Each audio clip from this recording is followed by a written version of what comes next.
All right, we are recording. Emmett, thank you so much for joining us today. Um, I'm going to turn it over right to you because you have some content that I'm excited about hearing towards the end. But as a way of introduction, I'll just say that I initially met Emmett at Virginia Commonwealth University. Emmett is amazing, both in front of and behind the camera. I realized like one of my first exposures to you, no pun intended, was when you were performing in front of the camera for James. Anyways, so I'm just going to turn it straight over to you, Emmett. Yeah, thanks, Dana. Yeah, so my name is Emmett. As Dana said, I know him through our time. Well, I met Dana back probably a decade ago at Virginia Commonwealth University, where I got my undergrad degree in photography.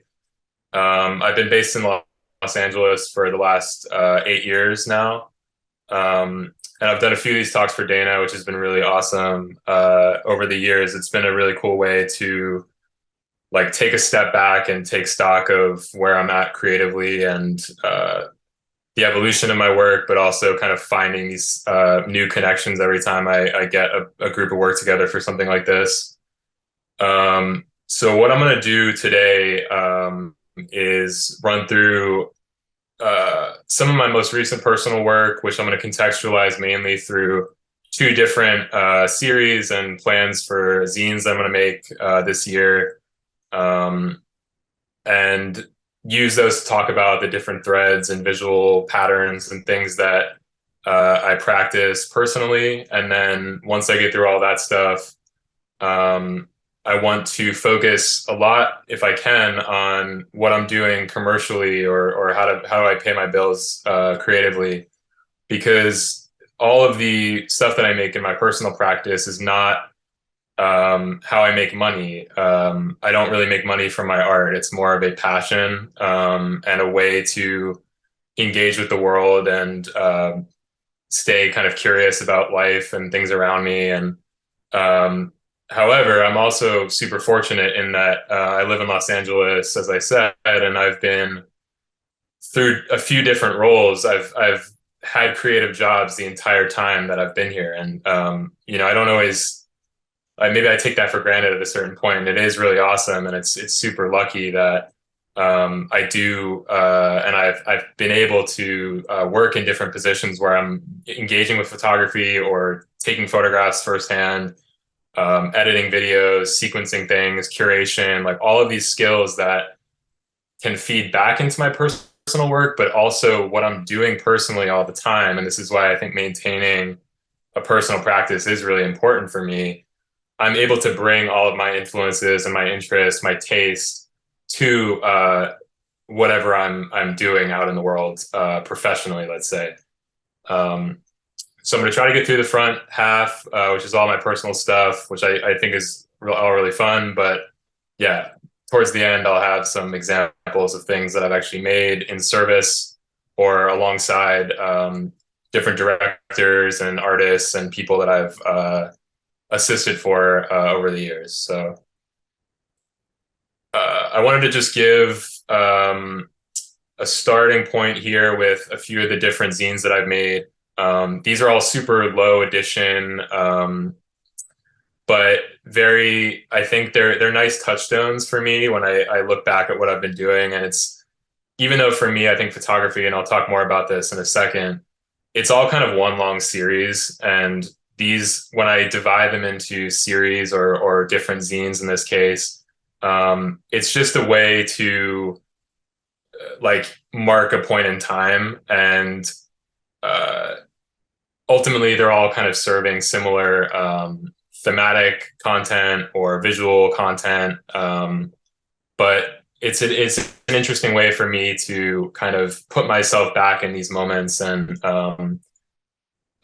experiment with the book form, and even just having a reason to shoot the book out kind of in a scenario out in the world is always fun. So something that I'll probably mention again and that I think about a lot is like everything for me is all about creating reasons to like, or creating mechanisms to gather material, and then like in some cases that's literally then becoming the subject, or I'm then feeding that back into um, as like raw material into something else. So everything kind of begets more and more content, so to speak. So zines is just a fun way for me to um, basically just create a deadline for myself, create a project beyond just kind of shooting a large archive of photography, and then getting to do cool titles and stuff like that. So um, these are the four that I've made in the last couple of years. The most recent being the one on the right, and then what I'm going to get into now with my personal work is, as I said, plans for two new zines that I'm going to do in the next few months. So this is the first one that I'm working on here. The working title, I've got Dagger of the Mind, which is a title of a Star Trek episode, but it's also, I believe it's the actual source material is Macbeth. It basically, in the context originally, it just refers to like a dream object, something that isn't real. It's imaginary. It's not a real dagger. It's in your mind. So I found that, and I'm that kind of for me gets at what I like to think about creatively and what I think my images try to get at, which is this idea of like an imaginary sort of landscape or universe that I'm constructing, where there's all these objects and fragments and pieces of my own life, but then also influences from like the natural world or the people, places, forces around me that are kind of coming into that imaginary space that I'm sort of constructing in my photographs. And this quote by Mark Fisher, I think, is another one that kind of helped me sum that up, which is this idea of what's known as hauntology,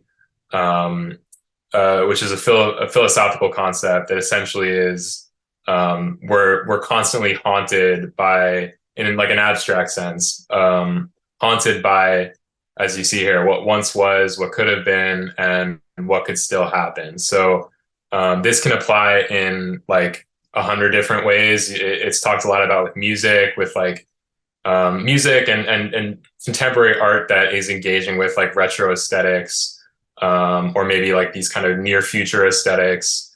Everything right now is like very much on top of each other, influence wise. I think in pop culture, you get kind of the whole spectrum. So some might say we live in a very like haunted period right now in terms of the media that we engage with, the art that is kind of popular.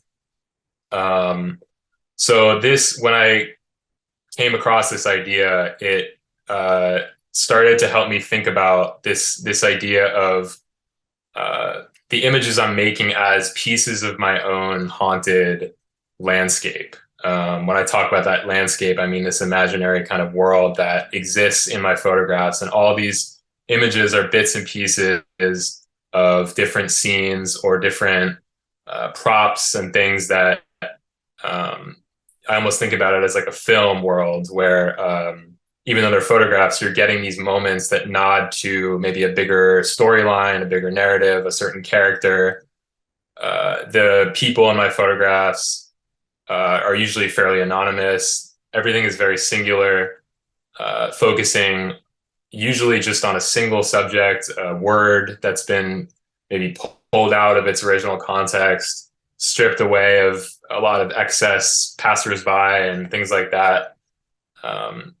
And ultimately, like the real magic for me with photography starts to emerge with even an exercise like putting together a presentation, like having fun, just putting images next to each other and figuring out what relationships maybe start to form in between the lines and in between the images. And that's maybe why the book format is, and the series format is really interesting to me, and where I kind of get my most enjoyment out of photography is building up this big archive of imagery and then going back and revisiting and pulling things out and putting them with something new, and forgetting I've even taken an image and then finding it later and realizing that certain images look really nice together because of the colors, or maybe, you know, one doesn't have a certain theme to it, but it does next to something else.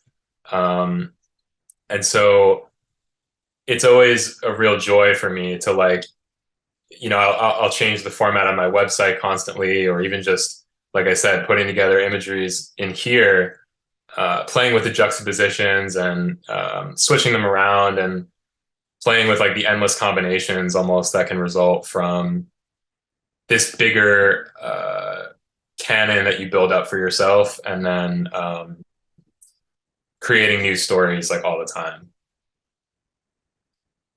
The other uh, big influence I would say that I have on the way that I think about work, and particularly um, this idea that in some ways I think of photography or the ways that I practice image making as a bit of a performance, in the sense that a very personal performance, but one where nodding to, in this case, like French surrealists in the 1920s had all these like prompts for themselves and almost games where you would go to there's a famous story, Salvador Dali or somebody in that school, where you would go to like a flea market, and you would create conditions where I'm going to go to this market and I'm going to find something here that's going to become a prop that is going to unlock my next art piece. And just by setting that intention for yourself, you would find something there that would speak to you in that moment, and then that would, in the case of the surrealists, like they would integrate that as like a ready-made or something like that in their art. Um, so it's that idea of when it says the subjective and the objective, and uh, using desire as a way to link together these things that ultimately are just coincidences, but with your sort of thematic vision applied on top of it, it's leading you down a path to certain subjects or arrangements that you maybe wouldn't otherwise have come across. So a lot of the objects and placements of things, and in some cases, just the conditions where I'm shooting an object that I find. It's not even really necessarily going on to a bigger or to become a smaller prop in something else. It's just literally becoming the subject matter. Or it's being combined, and I'll hold on to something, and then later on in this case, two different objects, so to speak. One is, this lizard, but that weren't necessarily meant to be the same thing, but were two ideas that at the same time I sort of found these two different sources and then put them together. So it's a lot of the objects to me are ones where I think they have potential to get at this kind of like suggested, or they're a vessel for suggestion in terms of being a bit malleable in terms of how you can combine them with things, juxtapose them with different images. And also this idea that this haunted landscape for me is kind of a disappointing fantasy world where everything is very, in some ways, perfect. When I talk about, I don't like having these extraneous elements, people or random things in the background, or too many logos or things like that, stripping all those away, or just shooting around them to get these very singular subject matter images. But they're also, and I don't think I was thinking about it this way at first, but I do now. They are kind of cold and like stripped back and a bit stark, and kind of banal in some cases. So that idea that this thematic concept of retreating to a fantasy world or imagined world in your head that is like not quite where you want to stay, or not quite meeting all of your needs, is something that is interesting to me, building up this kind of implied storyline. And in terms of, this is a photographer that I reference a lot, just getting at this idea of sequencing and building up this massive archive. Roe Etheridge, this was a show I saw at the MoMA like 12, 13 years ago, I guess. And he's the master for me in terms of um, shooting all different types of subjects, all different times, all different cameras and motivations for the images. He works commercially on editorial stuff. He does fashion. But you can see in this image, there's like a still life. There's almost like a B side or an outtake of something. And on the left, there's this sort of clip art, like collage, Photoshop-y kind of thing happening. And um, he may not have been the first, and he's definitely not the only one now, but he, for me, was one of the first people I found that had this really open idea and like very fluid sense of how photographs could be presented. And it's not a series that's about a single subject. It's just this long. He talks about it musically a lot in almost as though constructing a song with different images, and he'll reuse images in different shows or reuse an image that was presented one way in a book. In another book, he'll use it in a different way. So it's almost like these verses or melodies that come back in different ways. The fugue state is something he also talks about a lot, or a musical fugue, which is essentially that idea. This kind of motif that can be restructured. So when I shoot, and I have to constantly remind myself of this, it's any single image or any one moment when I take a picture and I start getting that kind of imposter syndrome of like, is this photograph, is this single image doing something, or is it interesting? Or I always have to remember that it's about doing that over and over and over and over again until you've got a ton of imagery to work with. And then, as I said, like, it's putting those together, it's combining them, it's seeing what rises above when you look at a bigger group that the origins may have been totally random, but then it's just having that intention of knowing I've got ideas in my head, I've got themes that I'm interested in, and then trusting that I'm going to find what for me are flags towards that out in the world, and then putting those together at a later point. So all of this is different ways that I set up, I'll do entire photo shoots to get like a single image, and then I never look at like the rest of them again, basically, where like everything is I'll get into this when I talk about the next body of work, but like doing what's essentially a video shoot just to get like a still out of it, or creating an edit of a video just to get a still out of something that resulted from the editing of the video. So all of these ways to just set up different, like I said, like mechanisms or chances to create an encounter or find a subject.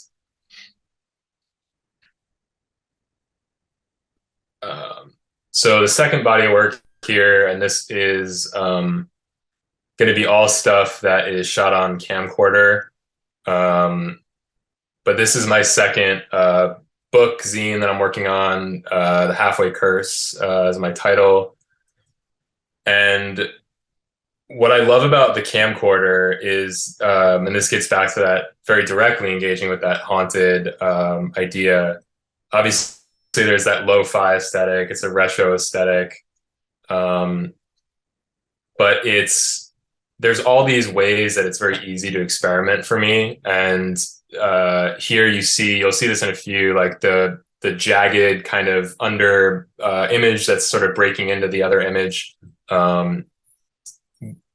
When I shoot on the camcorder, in order to get the images off, you have to, at least the way that I have to do it, is like play it in real time on my computer and then record it in QuickTime. So when you rewind the camera or you fast forward, you get the bits of images like on top of each other like this. And so you can then take stills of that, which is something that I think is really cool. And you get the kind of jagged look, which only further like disguises reality or like corrupts reality, even more than the mini DV aesthetic 480p is doing already.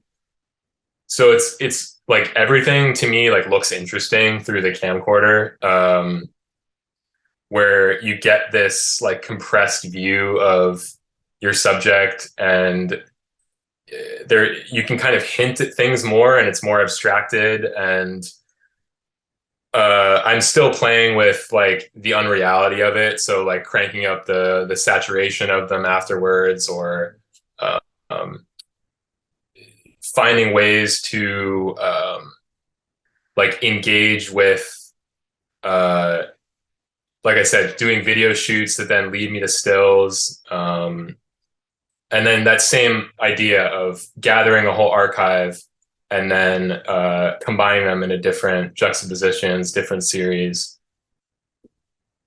using like some of the kitschy, like built-in mechanisms on the camera. Like this one is like it makes like a cube of whatever you're looking at. So it's like, how do you make art out of that, so to speak, or how do you make something interesting using that built-in template, and try to make something that not only looks like art, quote unquote, but is like in the vein of like an image that I would make, or that could almost slot alongside, uh, for lack of a better word, like the cleaner images or the DSLR images.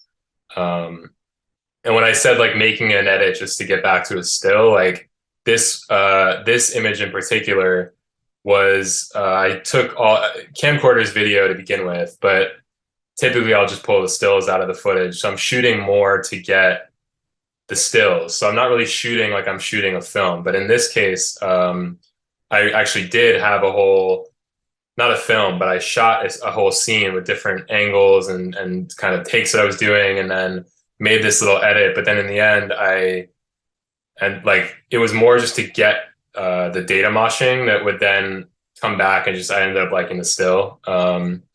So it's like always be like I'm always just trying to sample and resample what I'm doing, and get back to like what's the most interesting outcome of all these different like experimentations that happen. And then speaking of experimentation, all of these next few involve the use of AI.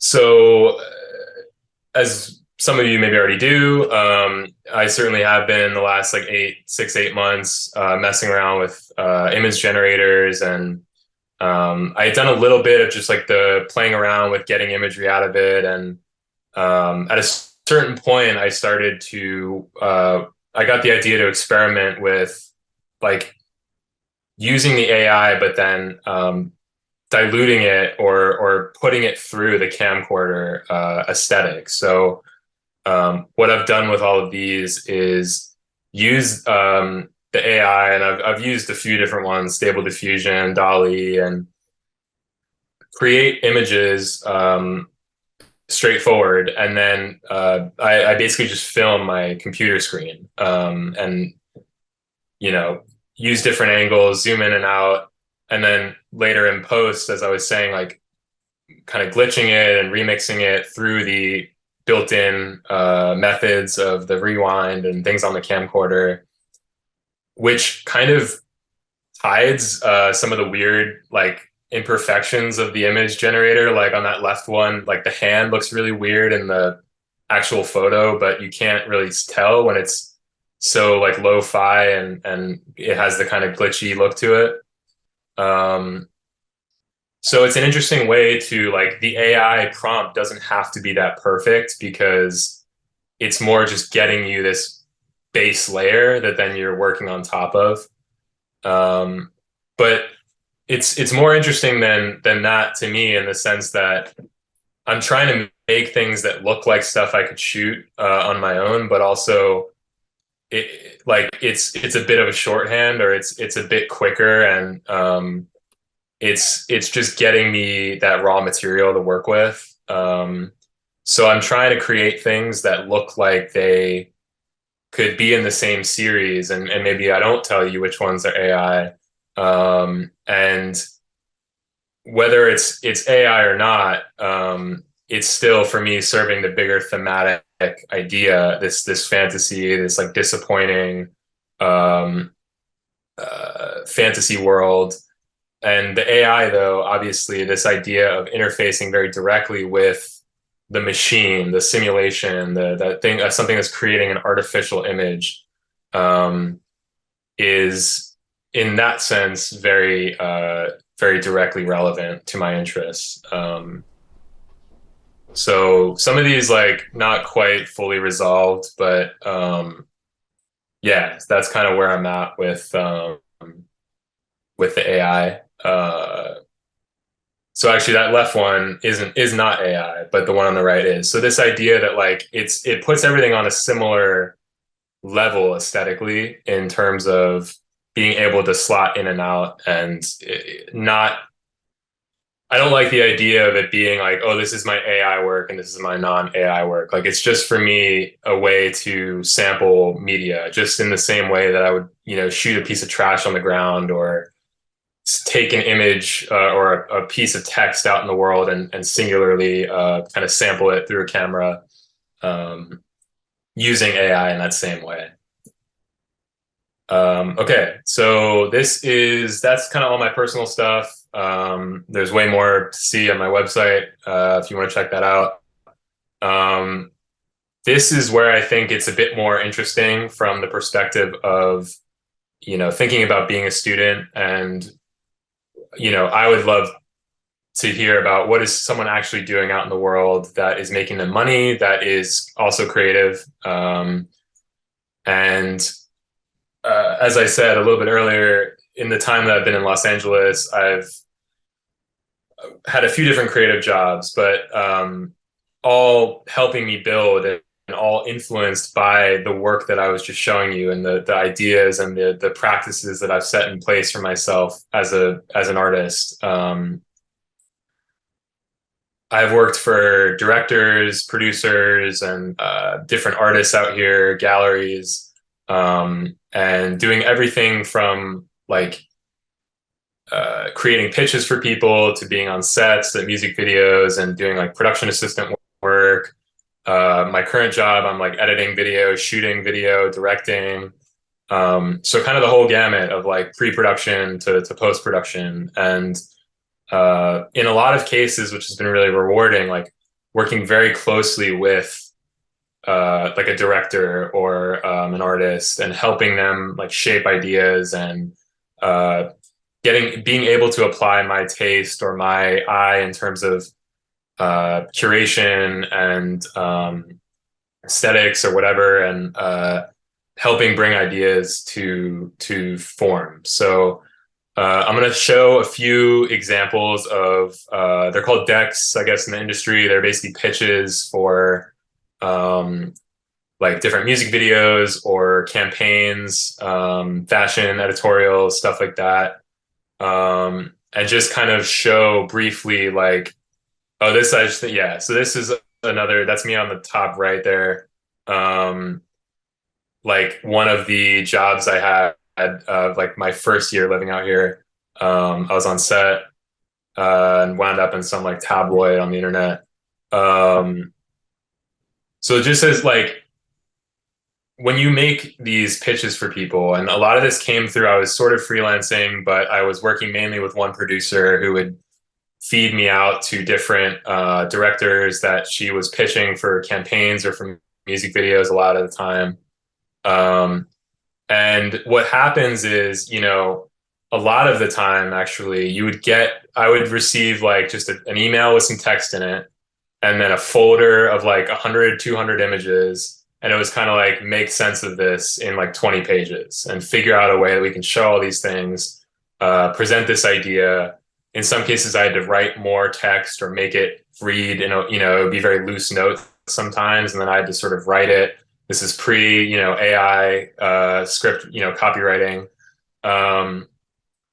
And sometimes sometimes it would be like that, and it would be totally up to me to, obviously they would then feed back afterwards, but it would be my jurisdiction to figure out what images worked best where, in my opinion, or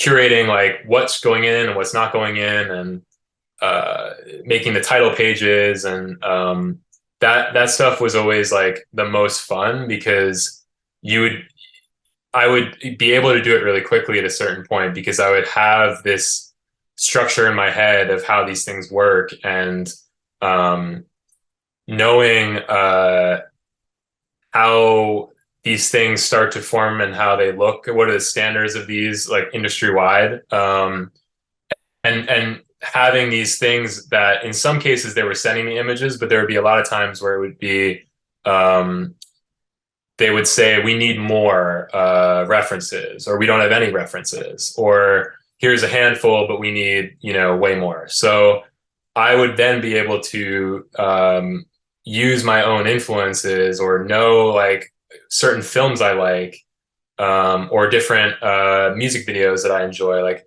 I would then be able to go out and pull all those examples and bring them in, um, and then continuously reuse those in some cases. And also becoming aware of like the different places. Like there's a website called Film Grab, which is they post basically like grids of different screenshots of films like every day, and that's one that like across the industry people use, and I became aware of that, and now it's something I use in my personal work, or when I'm thinking about looking for references for things I'm doing or films that I want to make. So these skills, like building these things, is super helpful for me creatively in a personal way, because you get you have to at some point be able to sum up your ideas in this kind of visually interesting, succinct way. If you want somebody to invest or produce or whatever it is. So like building these pitches and these decks, for me, it's super helpful. And you also start to learn the shorthand that like everybody uses, like in terms of references. Like almost every one of these I've ever made for like a music video, it's got like Terrence Malick as like an influence, or they put like Tree of Life stills in there because it's got all this like floating camera work and stuff like that. Like that's literally in like every one of these. So things like that, where it's like you're not necessarily starting from scratch, because like the building blocks at a certain point. So that is one area where it wasn't the only job I was doing when I was working for these producers or directors, but this was always kind of the most fun for me, and um, getting exposed to all these references and knowing how to write an idea to present to somebody else. Which even just person to person, like I can, I've got everything on my phone, and or it's in my head, and that might make sense to you, but then when you need to pull in a collaborator, you need to be able to talk about it, or show them things and have it make sense and not just be like all over the place. So I make stuff like this personally now to get at different shoot ideas or things of that nature. So um, in that sense, what I do personally all the time, making these zines, shooting photography, going to films, that feeds into stuff like this. And then obviously it goes the other direction as well. Getting to put these together and then apply that to my own work. And then this, so Secret Walls is my current job that I'm at. And I do like almost everything. It's a super small team, so what I'm doing is not, it transcends even just create the creative stuff, but a lot of it is photography and directing and video editing, and I've gotten to do all sorts of things that I never thought in some cases I was, not even that I would want to do, but that I was like able to do. And so it's really like plunged me into the deep end in a good way, in the sense of working with a brand, having to shoot in ways that communicate a product, or are not necessarily being artistic, quote unquote, is not like the chief purpose. It's trying to communicate, an idea, like a product or a coverage of an event or something of that nature. Just a bit of context. Secret Walls, it's like a live art event essentially, and we work all over the globe for the last like 17 years. Very much like from the street art world, but also more recently it's pulled in kind of the whole spectrum of art and artists that we work with. And we, in addition to doing these live events, especially during COVID, we kind of became more of what's called like a creative agency. So we're creating films, we're creating content about art and artists, working with brands as kind of the middle agent to, if let's say a big brand wants to work with an artist on something, we position ourselves as like the authentic, like creative guide that knows all the artists or can find an artist, liaison with an artist, but we're also guiding the content and creating content that feels authentic, feels, does feel artistic as well. So then some of these images, like this is all just for different purposes, but things that I've shot like on the job for like some of the merch we've made or some of the things that we've had going on in the studio. There is like some crossover with things that I've shot personally, like the VR and what's been really fun is there's certain times where I need to shoot for a very specific reason, but there are other times where I get to kind of pull in my own style, pull in the way that I like to shoot things. And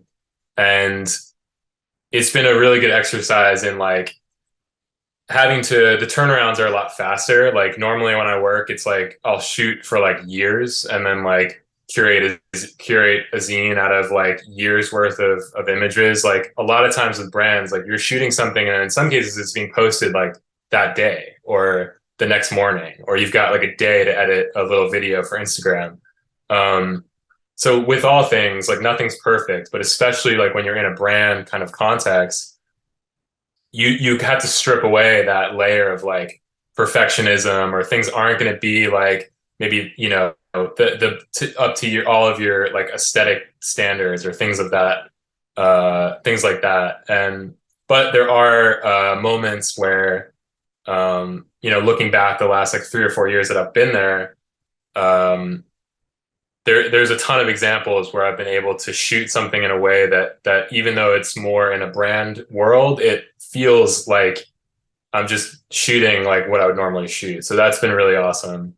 And obviously if I wasn't engaged in any kind of personal practice, I don't know if I would be doing any of this right now. I mean, I literally got hired as like a studio hand for this job a couple of years ago, and it was only really being in that right place at the right time. Like they found out I was into photography and I had all these interests and in film and stuff like that. So now, fast forward, like I'm like helping direct certain things that we do. I'm editing almost all of like the video content, Instagram, like campaign stuff that we're doing, and getting to like we did a podcast during COVID. I was like producing the podcast, recording it, editing it, producing it, and all that stuff. Like we did a vlog at one for a couple months, and it was like these 10-15 minute long episodes and stuff where my impulse was always like, well, I can't do that, or like I'm not the one that should be doing that. That's not my skill set. And it's been an amazing exercise in like stripping back all of that, those kind of gut responses to like, well, that's not what I do creatively. That's not who I am. And being like, just being really celebratory of like, yeah, I get to like go to work every day and like, we work at a cool studio and like I'm listening to like my music and like shooting stuff all day, or like today I was like editing a video, and that stuff is like building me skills that I can, similar to what I was saying about making presentations, like I can take that video editing skill into like a film that I want to make, which I'm also working on, or like working with different people or trying to shoot products. It's like that's helping me figure out how to use lighting in a certain way, or interfacing with people, and having to engage with everyone that's passing through the studio. So it's an amazing creative resource. And even though sometimes like it's not the way that I maybe prefer to work, where I talk about like the fast turnarounds, and I can get bogged down for better or worse in like in my own stuff with like really waiting until I feel like things are right to put out in the world. It's a good counterpoint or counterbalance to that, and trying to free it up a little bit and just like experiment and have fun. And then this, I don't think I have a clip of this, but this is just the last kind of cool example. And a couple of years ago, probably the peak still for me of like what I'm talking about with this job, and having personal influences come into the workspace, and then all these things feeding into each other. During COVID at this job, Secret Walls, we did a project where it's a longer story on how this came together, but we designed a soccer cleats for Puma. And there was supposed to be a live event that got scrapped because of COVID. So it was like we were going to take that budget and make just a little mood film. Myself and the creative director at the time. And they basically, because of the conditions of what was going on in the world, they basically were like, yeah, take that money and like do whatever you want. And so we had this like month-long period where it was just pure experimentation, and like waking up at 6 a.m. before we went into the studio, or meeting up at night after we left work, doing completely other things during the day, different things that were also going on. But then all the while in the background, like working on this video, which combined like 4 or 5 different cameras and shooting ways of shooting. Like you see here, like I ended up shooting camcorder on it, and that was solely because I was doing that personally, and like that they became the creative director, who I'm also still friends with to this day. But we would talk about personal influences and stuff that we were doing outside of work, and he started to get really interested in what I was doing with the camcorder, so we brought that in, and then that led to this end film, which you can see it on my site as well. But it's basically this like 3 or 4 minute montage piece where camcorder to like HD to crispy like slow motion stuff, and iPhone and all these different mediums like collage together. And even the soundtrack was a musician that I was really interested in, that I've been listening to for years. And again, it was me bringing that to the table, and we actually had a bit of budget to like talk to this guy and reach out and license one of his tracks.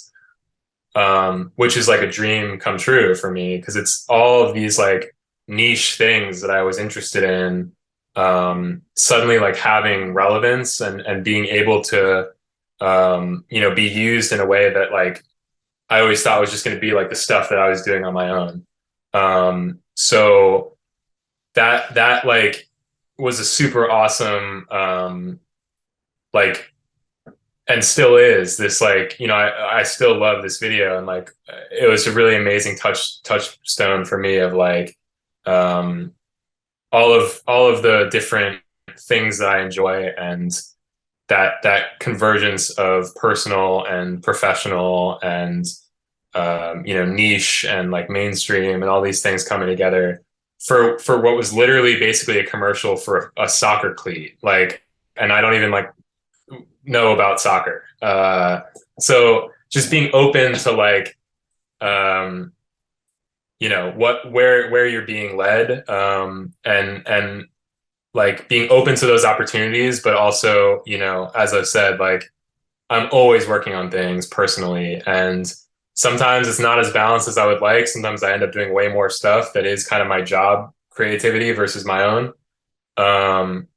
But in some ways it's all my own. And I think it's just really cool to be creative and have a style, have a personal like universe for yourself. And if you wear that out every day, like I think being an artist is obviously you need to make things, but it's more than just than what you're doing. I think it's something that you are. And that can manifest in like the music that you like, the clothes that you wear, ideally for me, all these things like are part of it. So I feel like in some ways I'm my personal practice happens every day. It's not necessarily making images, but um, it's just constantly building up that world that people will take notice, and I've it's been really cool to see some of this like come together over the last couple of years. But I believe that, oh, I did have a clip, but yeah, I don't think that's going to play on Zoom very well. So that's kind of it.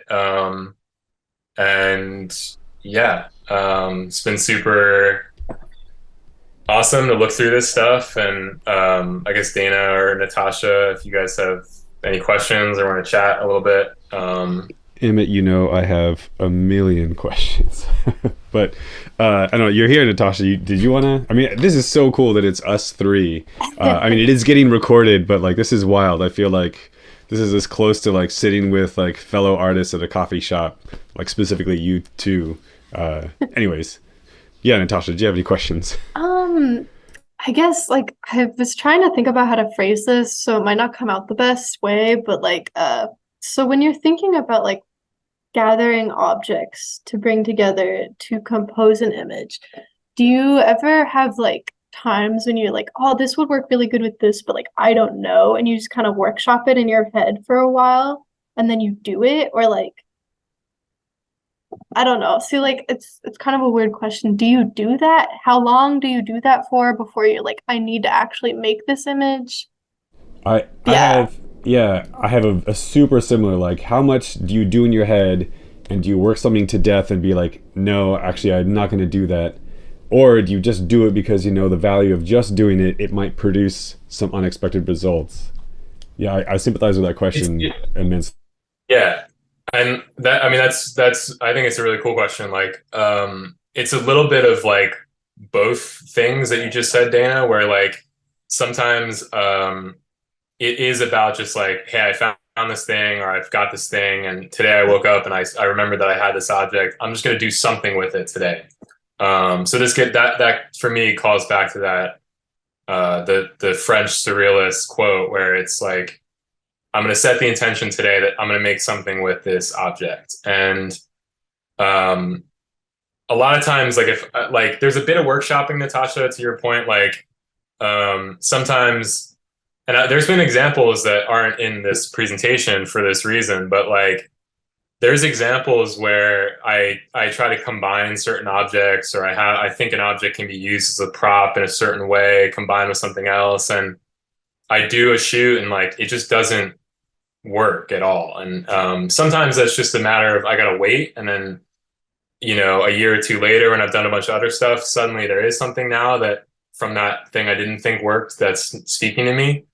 But there's other times where I'm just like, yeah, you know what, this didn't quite turn out in the way that I was thinking. But I'm not necessarily like planning out still lifes in my head or something like that. It's usually way more intuitive, where or just kind of like straight up random. I'm trying to think of like this VHS on the left. That was one that I deliberately bought because it says Novel Desires, which I just thought was a cool title. And then I when I took that in the studio that I work at, just like a random morning, I was like, I'm gonna bring this tape in and shoot it in there. Um, and then there just happened to be like these two like pieces of fruit in the room, and I was like, that's a funny kind of classical still life object that I can just like incorporate. So in that sense, it's very intuitive. In this case, I did think it worked. Like this is another one where uh, I had two of these objects came about at different points. Like this magazine was given to me with all these other vintage like 70s magazines, and um, uh, it talks about Jackie Kennedy. So I thought that was like an interesting historical kind of artifact. So I wanted to use that for something. And then um, I think I took it out in the world just to shoot it straight up on its own. And then like in California, there's all these like lizards everywhere. So I started to realize like there were lizards where I was shooting. Um, and I was like, that would be really interesting if I could get one to like come on top of, or like even nearby, like what I was doing. So I tried to make that happen organically, and like it didn't work. I got really close to just having one like wander on top of it, but it didn't work. Um, and then I kind of forgot about that idea until like a few months later, I met somebody that had this bearded dragon, and then I was able to. So in that case, it was like I did have the idea, but that idea only happened from like that intuition and like randomness. Um, so sometimes it's like I have these things that I want to combine in very specific ways, but a lot of it is just like collecting things, and then at a certain point, just like kicking myself in the ass and going like, today I'm going to do something with this. Um, like this book is one where like I remember that like it was just in my car because I was like, I'm going to use this for something, and then I straight up just like was on the side of the street and just like was like, I'm going to put it in this bush over here. Because like it's kind of tonally working like in a certain way. Um, so and like I just pulled this out. This is probably the next thing I'm gonna try to shoot, but I found this like another VHS that says dopamine. Um, so I'm gonna try to do something with this.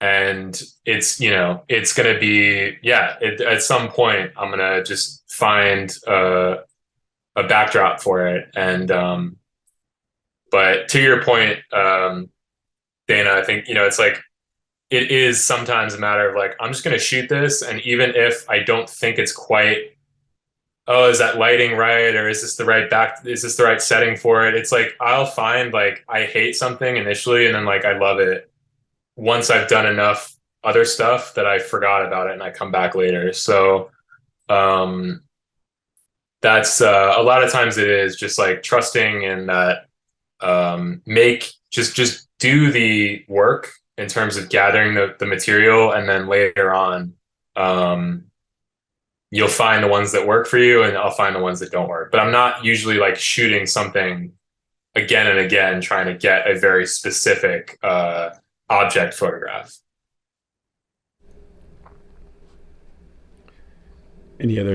Natasha, any other questions?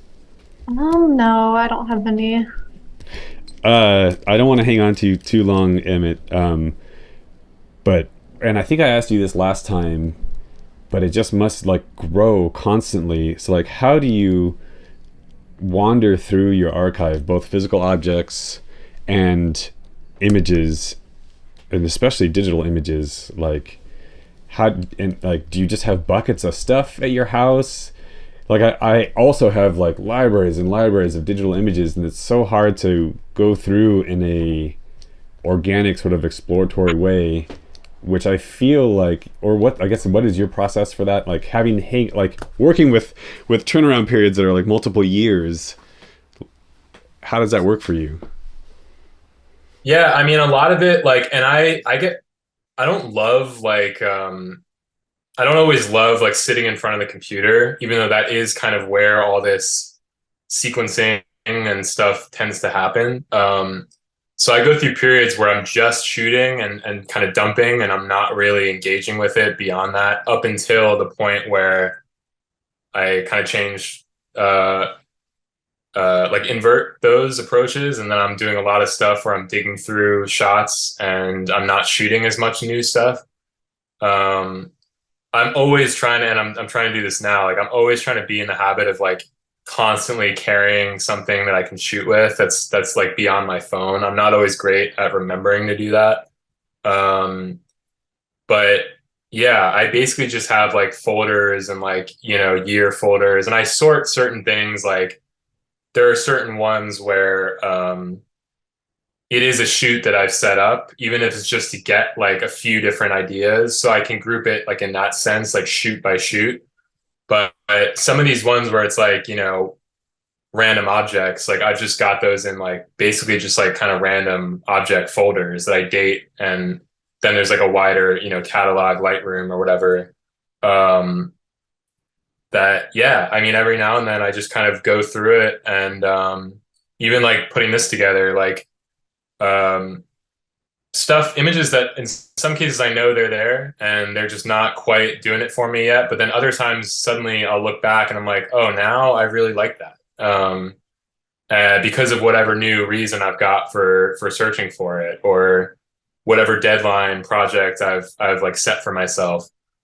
Something might then rise up that I always say, like, I need to shoot something and then forget about it, or I don't always like what I shoot up until like a year or two later is like my like joke for a while, which is not necessarily the best thing in terms of, it's not good to be like such a perfectionist, or like feeling like your work needs all this time to gestate. But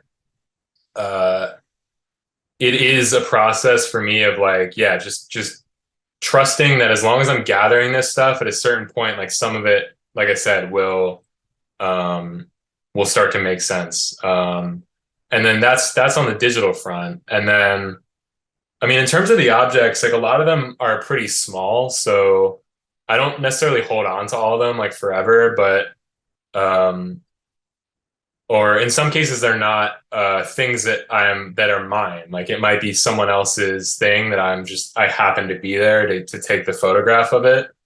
But yeah, I do have a bunch of kind of like knickknacks and stuff that I've collected that I mean, right now it's not really an issue, but I guess at a certain point, like some of it is just going to get trashed. But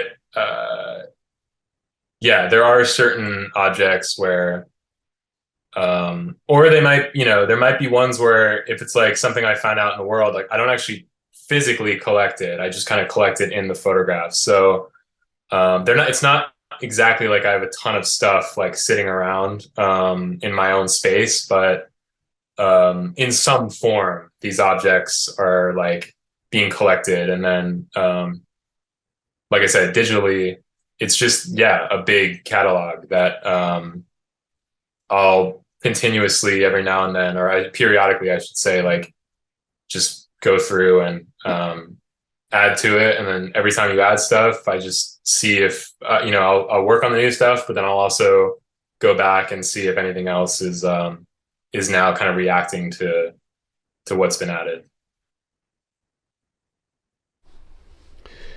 I have more questions, but I can save it. We hit an hour, so I don't want to drag you along. Emmett, this has been awesome. It's so cool to touch base like time and time again. Like your two new projects are so freaking tantalizing. Dagger of the Mind is so good. Yeah, I mean, it's just a fun, like you two specifically. Pretty recently, we were talking about a potential like project I was going to curate. Like I love, like, and Dana, like, like I've done stuff in the past where I've organized screenings and gotten some of your work in there, and like I love just like creating projects and deadlines and things to. Deadlines is I guess there's maybe a negative implication to that sometimes, but like it's just a reason to make work, or a reason to not just make the work in the sense of shooting and archiving all this stuff, but actually putting something out and like making a statement.